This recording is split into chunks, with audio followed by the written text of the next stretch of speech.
Hello प्यारे दोस्तों। तो कैसे हैं आप लोग? उम्मीद करते हैं अच्छे ही होंगे। तो दोस्तों, आज के इस वीडियो में Bihar board class 10th Hindi Godhuli chapter 3, ठीक है ना, तो गद्य खंड का चैप्टर 3 जिसका नाम है भारत से हम क्या सीखें। भारत से हम क्या सीखें, तो आज हम इस पाठ का संपूर्ण क्वेश्चन का सॉल्यूशन कराने वाला है। तो आइए हम लोग देखते हैं। तो पहला जो क्वेश्चन आपके सामने दिख रहा है, ठीक है ना, पहला क्वेश्चन यह कह रहा है कि आपके स्क्रीन पे जो क्वेश्चन दिख पा रहा होगा, आप लोग देख पा रहे हैं। पहला क्वेश्चन है कि समस्त भूमंडल में, ठीक है, समस्त भूमंडल में सर्वविध संपदा और प्राकृतिक सौंदर्य से परिपूर्ण देश भारत है। लेखक ने ऐसा क्यों कहा, ठीक ना। कभी कभी यह पॉइंट ऑब्जेक्टिव में ऐसे पूछता है कि समस्त भूमंडल में सर्वविध संपदा और प्राकृतिक सौंदर्य से परिपूर्ण देश कौन सा है? याद रखना है अपना भारत, ठीक ना, अपना प्यारा देश भारत। या कभी कभी पूछता है कि, ठीक ना, कि लेखक मैक्स मुलर की दृष्टि से प्राकृतिक सौंदर्य से परिपूर्ण देश कौन सा है? तो भारत है। तो कहता है लेखक ने ऐसा क्यों कहा, तो इसका आंसर हम लोग लिखेंगे कि मैक्स मुलर जब भारत की भूमि पर आया, ठीक ना, तो इस पाठ के जो लेखक जो है, ठीक ना, इस पाठ के जो लेखक जो है भारत से हम क्या सीखें, उस लेखक का नाम है Max Muller, Friedrich Max Muller. जब मैक्स मुलर जब भारत की भूमि पर आया तो यहाँ की धरती, ठीक ना, वो यहाँ की धरती उसको, यहाँ की धरती उसको स्वर्ग जैसा अनुभव हुआ। यहाँ की धरती उसको कैसा लगा? तो स्वर्ग जैसा लगा।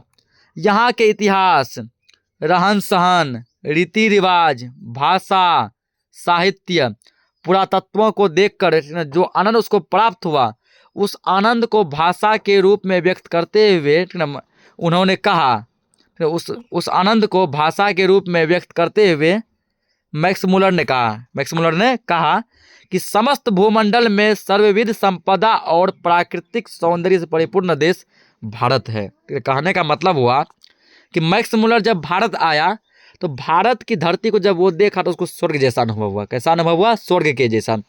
तो भारत के इतिहास को देखकर, यहाँ के रहन सहन, रीति रिवाज, भाषा, साहित्य, पुरातत्व, इन सभी चीज़ों को देखकर उसको एक, है ना, अलग ही प्रकार का, एक विशेष प्रकार का आनंद प्राप्त हुआ। और इस आनंद को उन्होंने अपने भाषा के रूप में जो व्यक्त करते हुए कहा कि समस्त भूमंडल में सर्वविध संपदा और प्राकृतिक सौंदर्य से परिपूर्ण देश भारत है।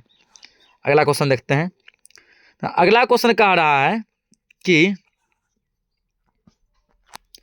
लेखक की दृष्टि में सच्चे भारत के दर्शन कहाँ हो सकते हैं और क्यों? लेखक के दृष्टि में सच्चे भारत के दर्शन कहाँ हो सकते हैं? तो इसका आंसर हो जाएगा कि लेखक की दृष्टि में, ठीक है,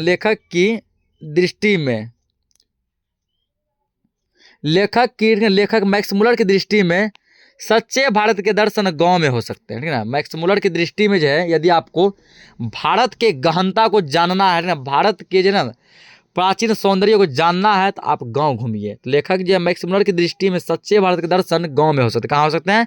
गांव में हो सकते हैं। क्यों हो सकते हैं? देखिए, कहता है क्योंकि भारत के गांव में ही प्राकृतिक और प्राचीन भारतीय रीति रिवाज, भाषा, रहन सहन के तौर तरीके तथा भारत के अवशेष गांव में अध्ययन और खोज के लिए पड़े हैं, ठीक ना। अगर आपको जो है भारतीय रीति रिवाज देखना है, भाषा देखना है, रहन सहन देखना है, पहनावा ओढ़ावा देखना है, ठीक ना, हमारे संस्कार को देखना है, तो अब इन सभी चीज़ों को देखने के लिए ना भारत के गांव में आइए, वहीं आपको सच्चे भारत के दर्शन हो जाएंगे, ना कि शहर में। अगला क्वेश्चन है, नेक्स्ट क्वेश्चन आपके सामने है कि भारत को पहचान सकने वाली दृष्टि की आवश्यकता किनके लिए वांछनीय है और क्यों? कहा गया कि भारत को पहचान सकने वाली दृष्टि की आवश्यकता जो है किनके लिए वांछनीय है और क्यों है? तो समझिए, भारत को पहचान सकने वाली दृष्टि की आवश्यकता यूरोपियन लोगों के लिए वांछनीय है। किसके लिए वांछनीय है? तो यूरोपियन लोगों के लिए, यूरोप महादेश में रहने वाले लोगों के लिए वांछनीय है। क्यों है? क्योंकि प्राचीन भारत ही नहीं बल्कि आज का भारत भी विविध समस्याओं के निदान में सहायक है। कहने का मतलब हुआ कि हमारा प्राचीन भारत जो है विभिन्न प्रकार के समस्याओं के लिए समाधान तो लाता ही था, बल्कि आज का जो है डिजिटल इंडिया भी जो है, आज का आधुनिक भारत भी विभिन्न प्रकार की समस्याओं के निदान में सहायता प्रदान करता है। नेक्स्ट क्वेश्चन है लेखक ने किन विशेष क्षेत्रों में अभिरुचि रखने वालों के लिए भारत का प्रत्यक्ष ज्ञान आवश्यक बताया है? कहता है लेखक ने कि किनके लिए भारत का प्रत्यक्ष ज्ञान आवश्यक बताया है। समझिए इसका आंसर।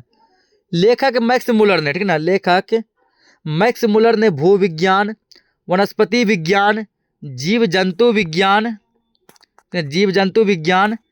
पुरातत्व विज्ञान, दैवत विज्ञान, भाषा विज्ञान, इतिहास, साहित्य, कानून शास्त्र अथवा राजनीतिक ज्ञान आदि के, ठीक है, राजनीतिक ज्ञान आदि विशेष क्षेत्रों में अभिरुचि रखने वालों के लिए भारत का प्रत्यक्ष ज्ञान आवश्यक बताया है।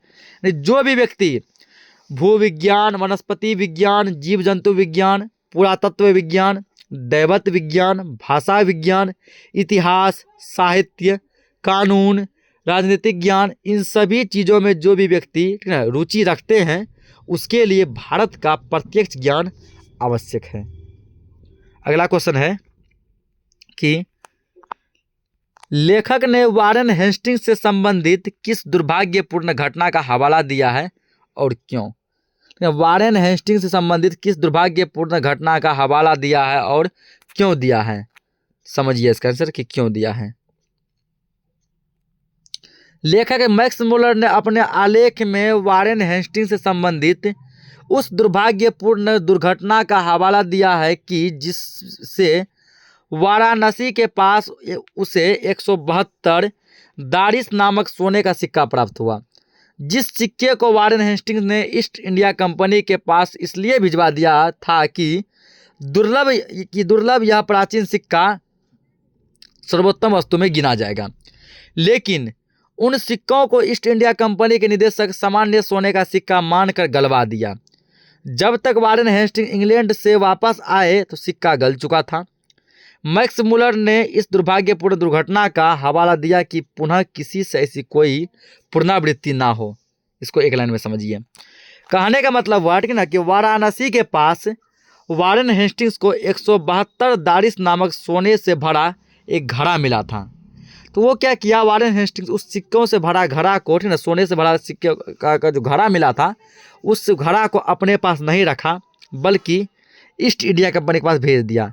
इस उद्देश्य से भेज दिया कि ये हमारे जब प्राचीन भारत का कुछ अंश है ना, प्राचीन भारत का कुछ हमारे पास जो ना, एक यूँ कहें कि ये प्राचीन भारत का कुछ अंश हमारे पास है, ठीक ना, जो कि आने वाले भविष्य के लोग जो देखेंगे हमारे भारत में इन सभी प्रकार के सिक्के पाए जाते थे। तो इसलिए क्या किया, ईस्ट इंडिया कंपनी को भेज दिया, ठीक ना, कि वो इस सिक्के को संभाल कर रखेंगे। अब भारत की, ठीक ना, सर्वोत्तम सिक्का में इसको गिना जाएगा कि भारत का जो सबसे मूल्यवान सिक्का है, सबसे सर्वोत्तम, सबसे महंगा, जो सबसे कीमती सिक्का यदि कोई है प्राचीन सिक्का, वो यह सिक्का है। लेकिन ईस्ट इंडिया कंपनी ने क्या किया, ठीक ना, उस सिक्का को गलवा दिया कि सिक्का सोना का था, सोना गलता है, तो ईस्ट इंडिया कंपनी उस सिक्का को गलवा दिया। तो वारेन हेस्टिंग्स क्या किया था, ईस्ट इंडिया कंपनी को सिक्का देकर इंग्लैंड चला गया था। जब वो इंग्लैंड से वापस आया तब तक सिक्का गल चुका था। द मैक्स मुलर ने इस घटना का जो हवाला देते हुए कहा कि पुनः ऐसी घटना किसी से पुनरावृत्ति नहीं हो, मतलब दोहरा कर नहीं हो। अगला क्वेश्चन है 6ठा नंबर। लेखक ने नीति कथाओं के क्षेत्र में किस भारतीय अवदान को रेखांकित किया है? नीति कथाओं के क्षेत्र में किस भारतीय अवदान को रेखांकित किया है? समझिए इसको। लेखक ने नीति कथाओं के क्षेत्र में भारतीय अवदान को रेखांकित करते हुए कहा है, क्या कहा है कि नीति कथाओं के अध्ययन क्षेत्र में भी भारत के कारण नव जीवन का संचार हो चुका है। तो लेखक जो है नीति कथाओं के क्षेत्र में भारतीय अवदान को रेखांकित करते हुए यह बात कहा है कि नीति कथाओं के अध्ययन क्षेत्र में भी भारत के कारण नव जीवन का संचार हो चुका है, क्योंकि भारत के कारण ही समय समय पर नानाविध साधनों और मार्गों के द्वारा अनेक नीति कथाएं पूर्व से पश्चिम की ओर आती रही है। अगला क्वेश्चन जो हमारे पास है ना, वो है क्वेश्चन कर रहा है भारत के साथ यूरोप के व्यापारिक संबंध के प्राचीन प्रमाण लेखक ने क्या दिखाए हैं? कहता है यूरोप महादेश से भारत का जो है व्यापारिक संबंध, व्यापार के लिए संबंध जो है बहुत ही पुराना था, बहुत ही प्राचीन था। उस संबंध का जो है प्रूफ दिखाते हुए, प्रमाण दिखाते हुए लेखक ने क्या कहा है, समझिए इसको।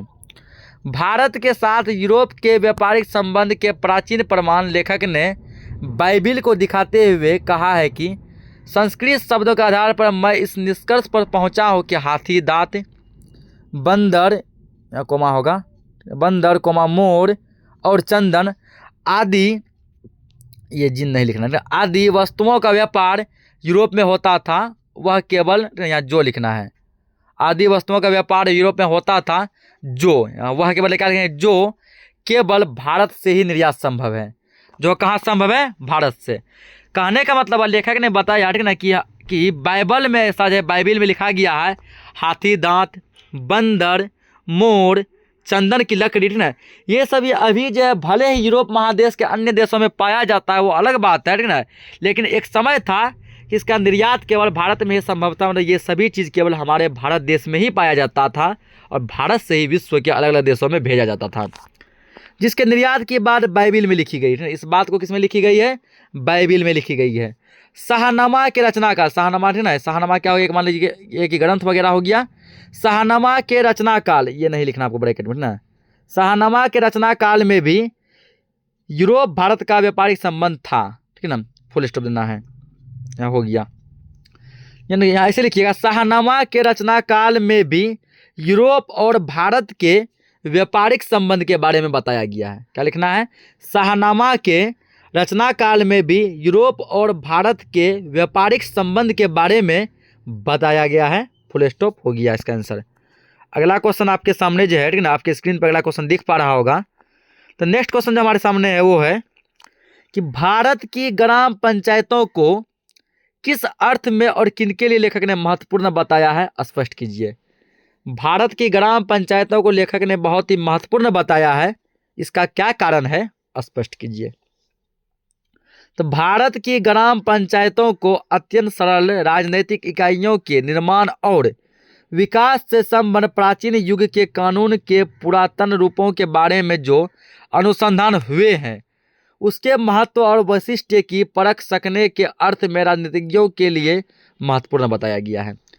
तो भारत की ग्राम पंचायत को अत्यंत सरल राजनीतिक इकाई के निर्माण और विकास से संबंध प्राचीन युग के कानून के पुरातन रूपों के बारे में जो भी अनुसंधान हुए, जो खोज हुए हैं, उसके महत्व को परख सकने के अर्थ में राजनीतिज्ञ के लिए जो है क्या बताया गया है, महत्वपूर्ण बताया गया है, ठीक ना।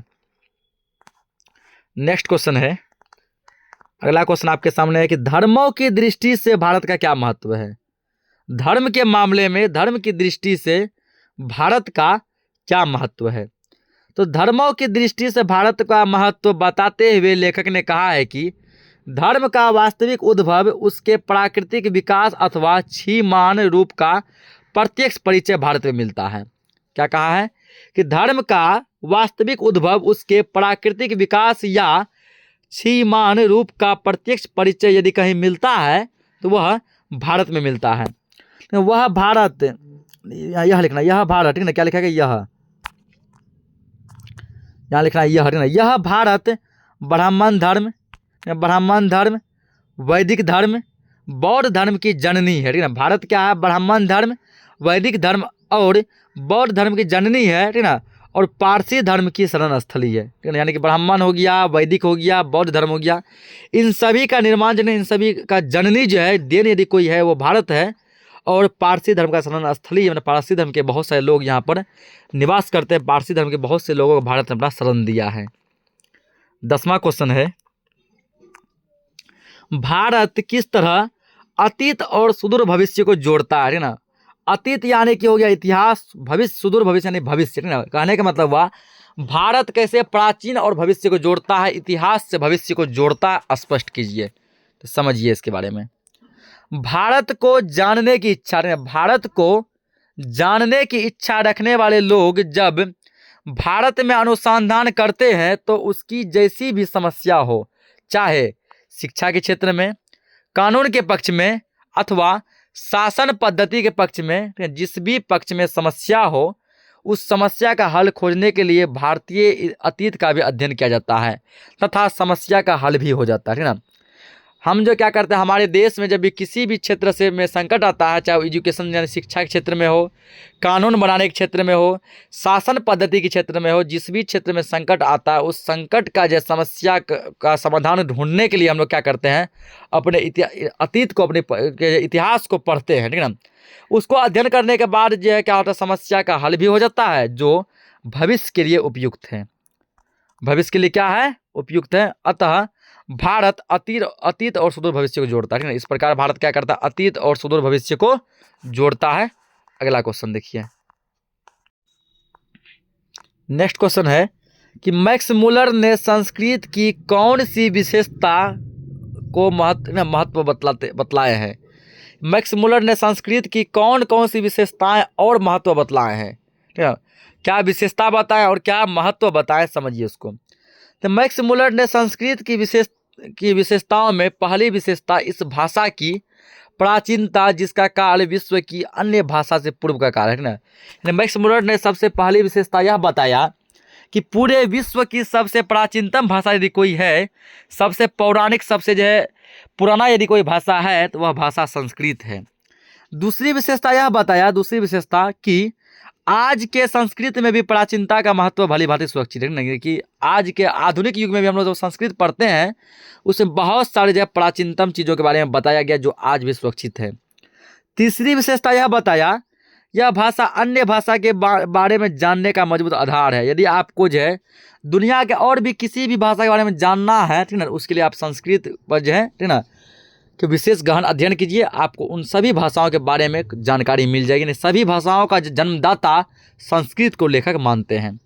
इसके महत्व के पक्ष में कहा है, लेखक कहते हैं यह यानी संस्कृत, यह विश्व की अन्य भाषाओं के अग्रजा है। अग्रजा कहने का मतलब है कि पूरे दुनिया में सबसे पहले संस्कृत ही आया था, ठीक ना, जिसका गुण अथवा समरूपता विश्व के सभी भाषाओं में देखी जा सकती है। जिसका संस्कृत का गुण जो है विश्व के लगभग सभी भाषाओं में देखी जा सकती है, देखी जा सकती है, ठीक है। यहाँ तक लिखिएगा, उसके बाद लिखना है आपको, ठीक ना, इसके देखी जा सकती है फुल स्टॉप देंगे, ठीक। उसके बाद आपको फिर आगे लिखना है देखी जा सकती है के बाद कि संस्कृत में, संस्कृत में चूहा को मूसह, चूहा को मूसह, फिर ये नहीं लिखेंगे। संस्कृत में चूहा को मूसह, ग्रीक भाषा में मूस, लैटिन भाषा में मूस आदि शब्दों का प्रमाण दिया गया, ठीक ना। कि बोला कि लेखक ने का, यहाँ लिखना अपने, देखो लिखना लेखक ने तब लिखना है लेखक ने संस्कृत में चूहा को मूसह, ग्रीक भाषा में मूस, लैटिन में मूस आदि शब्दों का प्रमाण दिया है, ठीक। जो बताएं वही उतना ही लिखना है। अगला क्वेश्चन है, लेखक वास्तविक इतिहास किसे मानते हैं और क्यों मानते हैं। इसका आंसर लिखना है कि लेखक वास्तविक इतिहास भारत के इतिहास को माना है। लेखक ने वास्तविक इतिहास भारत के इतिहास को माना है, क्यों माना है, क्योंकि मानव इतिहास से संबंध अत्यंत बहुमूल्य और अत्यंत उपादेय है। उपादेय प्रामाणिक सामग्री का इतिहास भारत का इतिहास है। क्या कहा है कि मानव इतिहास से संबंध अत्यंत बहुमूल्य और अत्यंत उपादेय प्रामाणिक सामग्री का इतिहास भारत का इतिहास है, ठीक ना। फिर या क्योंकि नहीं लिखेंगे, फिर लिखना भारत का इतिहास है।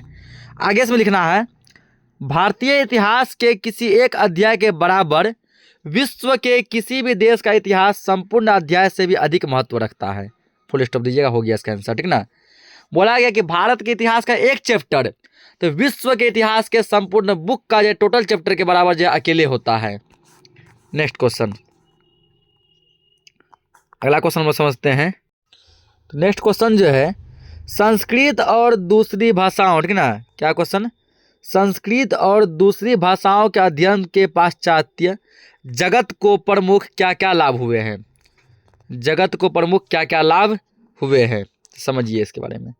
संस्कृत और दूसरी भारतीय भाषाओं के अध्ययन से, ठीक ना, अध्ययन के कर दीजिएगा, एक मिनट। संस्कृत और दूसरी भारतीय भाषाओं के अध्ययन से पाश्चात्य जगत का मतलब है पश्चिम के देशों में, ठीक ना, यानी कि विश्व के पश्चिमी देश, तो पाश्चात्य देशों को प्रमुख लाभ बताते हुए मैक्स मुलर ने कहा, संस्कृत तथा अन्य भारतीय भाषाओं के अध्ययन से विश्व के लोगों में पारिवारिक जैसा संबंध बन गया है। कैसा संबंध बन गया? परिवार जैसा, यानी भाईचारा जैसा संबंध बन गया है, तथा हम पाश्चात्य जगत वाले यानी पश्चिमी देश वाले जान पाए हैं कि हम मानवों का जीवन यात्रा कहाँ से आरंभ होता है, ठीक ना। हम लोग जान गए कि हमारे इंसान का, जब मानव का जीवन यात्रा कहाँ से शुरू होता है। उसके बाद आगे लिखना है, इसमें यहाँ से लिखना है, ठीक ना। फिर विविध भारतीय भाषाओं का अध्ययन हमें बताता है कि भारत के साथ पाश्चात्य जगत का संबंध बहुत पुराना है। भारत के और सब भाषाओं के अध्ययन से हमें पता चलता है कि भारत का पाश्चात्य जगत यानी पश्चिमी दिशा के देशों से संबंध जो बहुत ही क्या है, पुराना है। नेक्स्ट क्वेश्चन हमारे सामने है कि लेखक ने भारत के लिए नवागंतुक अधिकारियों को किसकी तरह सपने देखने के लिए प्रेरित किया है और क्यों किया है? इसका आंसर है, लेखक मैक्स मुलर ने भारत के लिए नवागंतुक अधिकारियों को सर विलियम जॉन्स की तरह सपने देखने के लिए प्रेरित किया है, क्योंकि भारत जो पहले के समय में था वही अब भी है। भारत जो पहले के समय में था, सर विलियम जॉन्स के समय में था, वो अब भी है। यहाँ आकर आप एक से एक शानदार खोज कर सकते हैं। नेक्स्ट क्वेश्चन का, लेखक ने नया सिकंदर किसे कहा है? क्या ऐसा कहना उचित है? लेखक का अभिप्राय स्पष्ट कीजिए कि लेखक की दृष्टि में नया सिकंदर कौन है, ये ऑब्जेक्टिव में पूछता है, ठीक ना। क्या ऐसा कहना उचित होगा? यदि हाँ तो लेखक का अभिप्राय स्पष्ट कीजिए। तो लेखक ने नया सिकंदर विविध क्षेत्रों में अध्ययन, खोज और अनुसंधान की इच्छा से भारत आने वाले पाश्चात्य जगत के लोगों को कहा है, ठीक ना। लेखक ने नया सिकंदर उन व्यक्तियों को कहा है जो खोज करने के लिए, अनुसंधान करने के लिए या फिर कुछ सीखने के लिए भारत आए हैं। और लेखक का कहना भी उचित है। लेखक का कहना इस क्षेत्र में क्या है, उचित है। लेखक का सिकंदर कहने का अभिप्राय है कि सिकंदर की तरह आकर आप भारत से संबंध स्थापित कर सकते हैं, ठीक ना। भारत से संबंध स्थापित कर सकते हैं। भारत के सिंधु नदी का मैदान और गंगा नदी का मैदान उसके अध्ययन, अनुसंधान तथा आपसी संबंध स्थापित करने के लिए पर्याप्त है। तो ये हो गया हमारा लास्ट क्वेश्चन, ठीक ना। इसके आगे दिया हुआ पार्ट से आगे, तो पार्ट से आगे आपके एग्जाम में नहीं पूछा जाता है, इसलिए उसको नहीं पढ़ना है। हम लोग कुछ व्याकरण सेक्शन का क्वेश्चन देखते हैं। व्याकरण सेक्शन में हम लोग आगे भाषा की बात, ठीक ना। भाषा की बात यानी यह क्वेश्चन जो है आपका ग्रामर सेक्शन का हो गया। भाषा की बात में पहला क्वेश्चन कर रहा है, निम्नांकित वाक्यों से विशेष्य और विशेषण पद चुने, ठीक ना। विशेष्य और विशेषण, तो विशेषण क्या होता है, ठीक ना। तो विशेषण के बारे में आपको पता है और विशेष्य के बारे में भी पता है। तो विशेषण किसको कहते हैं, ठीक ना, कि जो शब्द विशेषता बताता है वह विशेषण कहलाता है। विशेष्य क्या होता है, जिनकी विशेषता बताई जाती है वो विशेष्य कहलाती है। जैसे मान लीजिए लाल कलम, ठीक ना। कलम की क्या विशेषता है? तो कलम की यह विशेषता है कि कलम लाल है। कलम की क्या विशेषता है कि कलम लाल है। तो लाल यहाँ पे हो गया विशेषण, ठीक ना। यानी विशेषता कौन बता रहा है? लाल बता रहा है, तो लाल हो गया विशेषण। किसकी विशेषता बताई जा रही है? तो कलम की, ठीक है। किसकी विशेषता बताई जा रही है? कलम की, तो कलम हो गया आपका विशेष्य। मोटा हाथी, हाथी का विशेषता है कि हाथी मोटा है, ठीक है ना। मोटा यहाँ पे भी हो गया विशेषण। की विशेषण जो है, मोटा शब्द जो है हाथी की विशेषता बता रहा है, ठीक है। मोटा हो गया विशेषण। किसकी विशेषता बता रहा था? हाथी की, हाथी हो गया विशेष्य।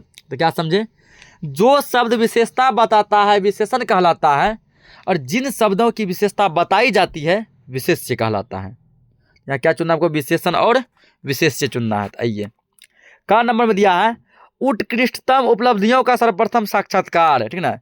इसमें विशेष्य हो गया उपलब्धियों और विशेषण हो गया उत्कृष्टतम। अगला है प्लेटो और कांट जैसे दार्शनिकों का अध्ययन करने वाले हम यूरोपियन लोग। इसमें जो विशेष्य हो गया यूरोपियन, विशेषण हो गया हम। अगला है अगला जन्म तथा शाश्वत जीवन, ठीक। अगला जन्म तथा शाश्वत जीवन, इसमें जो ना विशेष जन्म हो क्या हो गया? जन्म हो गया विशेष्य। विशेष्य हो गया जन्म, पहले लिखेगा विशेष्य, पहले क्या लिखना है, विशेष्य। तो विशेष्य हो गया जन्म, ठीक है ना, और विशेषण हो गया अगला, विशेषण क्या हो गया, अगला। इसी प्रकार विशेष्य जीवन क्या हो गया, विशेष्य, शाश्वत हो गया विशेषण। ठीक, अगला क्वेश्चन है 2-3 हजार वर्ष पुराना ही क्यों आज का भारत भी। इसमें पुराना हो गया विशेष्य, वर्ष हो गया विशेष्य, भारत हो गया विशेष्य, आज का हो गया विशेषण। यानी कि विशेषता क्या है भारत की, तो आज की विशेषता। किसकी विशेषता, भारत की, भारत विशेष्य। अगला, भूले बिसरे बचपन की मधुर स्मृतियां, बचपन हो गया विशेष्य, भूले बिसरे हो गया विशेषण, स्मृतियां हो गया विशेष्य, मधुर हो गया विशेषण। नेक्स्ट है, लाखों करोड़ों अजनबियों तथा बर्बर समझे जाने वाले लोगों को भी, इसमें अजनबियों हो गया विशेष्य, लाखों करोड़ों विशेषण, लोगों हो गया विशेष्य, बर्बर हो गया विशेषण। नेक्स्ट क्वेश्चन है 2 नंबर, ठीक ना, एक अग्रजा की तरह जा प्रत्यय जोड़कर 3 शब्द बनाइए, ठीक ना। कहता जैसे अग्रजा में कौन सा प्रत्यय, जा। प्रत्यय क्या होता है ना, अब देखिए यहाँ 2 शब्द होता है, एक होता है उपसर्ग, एक होता है प्रत्यय। तो उपसर्ग वह शब्दांश है जो किसी शब्द के पहले लगता है, ठीक ना। उपसर्ग एक ऐसा शब्दांश है जो किसी शब्द के पहले लगता है, जैसे वियोग, वियोग में वी उपसर्ग हो गया, ठीक है ना। अभिमान, अभिमान में अभी उपसर्ग हो गया। अनुपम, अनुपम में अनु उपसर्ग हो गया क्योंकि ये सभी पहले लगा हुआ है। और एक प्रत्यय, प्रत्यय वह शब्दांश है जो किसी शब्द के अंत में लगता है, ठीक है ना। प्रत्यय ऐसा शब्दांश है जो किसी शब्द के अंत में लगता है, जैसे अग्रजा, इसमें अंत में जा लगा है, जा प्रत्यय। इसी तरह का जा चीज को, जा प्रत्यय को जोड़कर 3 शब्द बनाइए। तो जल जा, अनुजा, पूर्वजा, ये तीनों शब्द में क्या है, जा प्रत्यय है। अगला तीसरा नंबर क्वेश्चन, तीसरा क्वेश्चन कह रहा है निम्नलिखित उपसर्गों से 3-3 वाक्य शब्द बनाइए। परा उपसर्ग 3 शब्द बनेगा, प्रयोग, प्रमाण, प्रसिद्धि, प्रसिद्ध। अगला निह से बनेगा निरोग, निष्कलंक, निष्फल। अनु से अनुराधा, अनुचर, अनुराग, अनुपम। अभि से अभिशाप, अभियोग, अभिनव, अभिमान।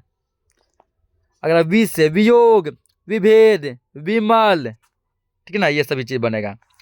अगला वास्तविक में इक प्रत्यय है, वास्तविक में क्या, इक, वास्तविक, तो क्या ऐसे कौन सा प्रत्यय, इक प्रत्यय। तो इक प्रत्यय से 5 शब्द और बनाइए। तो दार्शनिक, धार्मिक, साहित्यिक, वैज्ञानिक, मांगलिक, ठीक ना, ये हो गया 5 शब्द। तो इस प्रकार जो है इस चैप्टर के संपूर्ण प्रश्नों का सॉल्यूशन हमने करा दिया। तो उम्मीद है कि आप लोगों को हमारा यह मेहनत अच्छा लगा होगा, हमारा छोटा सा प्रयास आप लोगों को जरूर पसंद आया होगा, ठीक है ना। तो यदि आप लोगों को यह क्लास जरा भी अच्छा लगा हो तो आप लोग इस वीडियो को लाइक करें, और यदि आप जो चैनल पे नए जुड़े हैं तो चैनल को सब्सक्राइब कर लें, और कमेंट में एक फीडबैक जो है जरूर दें कि आपको यह क्लास कैसा लगा। मिलते हैं हम लोग नेक्स्ट चैप्टर में, तब तक के लिए बहुत बहुत धन्यवाद है।